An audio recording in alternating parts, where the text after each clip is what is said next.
L'accident vasculaire cérébral, AVC, fait chaque année en France 130 000 victimes et environ 50 000 d'entre elles en meurent. Il surgit lorsqu'il y a un arrêt brutal de la circulation sanguine au niveau du cerveau, dû à un caillot dans l'artère ou à une hémorragie causée par une rupture d'un vaisseau sanguin cérébral. L'AVC peut affecter aussi bien les hommes que les femmes. Découvrons les signes avant-coureurs chez ces dernières. À tout âge, on peut subir un AVC qui touche de plus en plus de personnes. Selon l'INSERM, ce fléau peut constituer un risque de dommages sur le cerveau. Il serait ainsi la première cause de handicap physique chez l'adulte, une deuxième cause de démence et la première cause de mortalité chez la femme. Il existe ainsi des facteurs de risque spécifiques aux femmes, comme précisé dans Allo Docteur. Quels sont les types d'accidents vasculaires cérébraux? Deux types d'AVC sont à distinguer. Les infarctus cérébraux qui représentent 81% des AVC. Ils sont le plus souvent la conséquence de l'occlusion d'une artère cérébrale due à un caillot sanguin.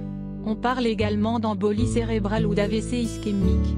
L'infarctus cérébral peut dans certains cas rares, avoir une origine veineuse. On parle alors de thrombose veineuse cérébrale représentant 1% des cas d'AVC. Ces thromboses peuvent survenir chez les jeunes femmes en raison des facteurs hormonaux ou encore du tabagisme.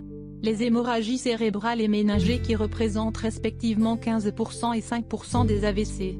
Elles correspondent à la rupture d'une artère cérébrale dont la cause principale est la rupture d'anévrisme, une dilatation anormale de la paroi artérielle. Les symptômes d'un AVC. Connaître les symptômes d'un AVC relève d'une importance capitale au vu de l'urgence médicale qu'il constitue. Et certains signes doivent alerter, tels que une faiblesse musculaire ou une paralysie d'un membre ou d'un côté du visage, un engourdissement d'un ou de plusieurs membres du corps ou du visage, une difficulté à conserver son équilibre, une cécité unilatérale ou une vue double, une difficulté à parler ou à articuler, des troubles de la vigilance pouvant causer un coma, un mal de tête brutal et intense.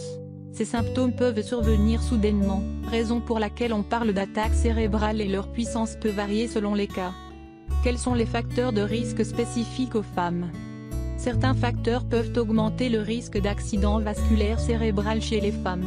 Ainsi, la forte migraine avec aura, l'obésité, la dépression, le diabète et l'arythmie cardiaque représentent plus de risques d'AVC chez la femme que chez l'homme comme spécifié dans les recommandations publiées par l'Association américaine du cœur dans la revue Stroke. De plus, les femmes ont des risques supplémentaires liés à la grossesse et à l'utilisation d'hormones via la pilule contraceptive. Raison pour laquelle, les spécialistes alertent sur la nécessité d'un contrôle régulier de la tension artérielle des jeunes femmes avant le début d'une prise de contraceptif ou d'une grossesse. Par ailleurs, les symptômes d'un accident vasculaire cérébral chez la femme sont les mêmes que ceux enregistrés chez l'homme. En revanche, les symptômes d'une attaque cérébrale chez la femme peuvent être plus subtils. Cette dernière peut être plus susceptible d'avoir des difficultés à articuler ou encore d'être consciente de l'environnement qui l'entoure. Comment prévenir un AVC?